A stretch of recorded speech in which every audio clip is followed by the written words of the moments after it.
India ఫార్ములానే మొన్న మధ్యన Israel follow అయింది. ఫస్ట్ మనం వెళ్ళి ఏం చేసాం, పాకిస్తాన్ ఎయిర్ డిఫెన్స్ సిస్టమ్స్ని కొట్టేసాం, అవాక్స్ని కొట్టేసాం. దాంతో పాకిస్తాన్ మన యుద్ధ విమానాలను ఆపలేకపోయింది, మన డ్రోన్స్ని ఆపలేకపోయింది, మనకు సంబంధించినటువంటి మిసైల్స్ని ఆపలేకపోయింది. ఫలితంగా మనం 56 పంపిస్తే 56 యాక్యురేట్గా దెబ్బతినేసింది, అక్కడ దెబ్బతీసేసింది పాకిస్తాన్.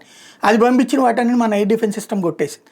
అట్లాగే ఇజ్రాయెల్ ఇరాన్ మీద వేసినటువంటి దాడికి ఇజ్రాయెల్లో ఇరాన్లో ఉన్నటువంటి ఎయిర్ డిఫెన్స్ సిస్టమ్స్, వాళ్ళ ఎయిర్పోర్ట్లు, ఎయిర్ బేస్లు దెబ్బతిన్నాయి. ఆ తర్వాత ఇది ఇజ్రాయెల్ మీద వేసింది, కానీ ఇరాన్ ఆశించిన చూడబడాలి, అక్కడక్కడ భవనాలు పక్కన పడ్డాయి. ఏదైతే ఐరన్ డోమ్ని దాటి చేసాములే అని సంతృప్తి పడాల్సి వచ్చింది. అదే వాడు కొట్టిన దెబ్బ అయితే చాలా స్ట్రాంగ్గా ఉంది.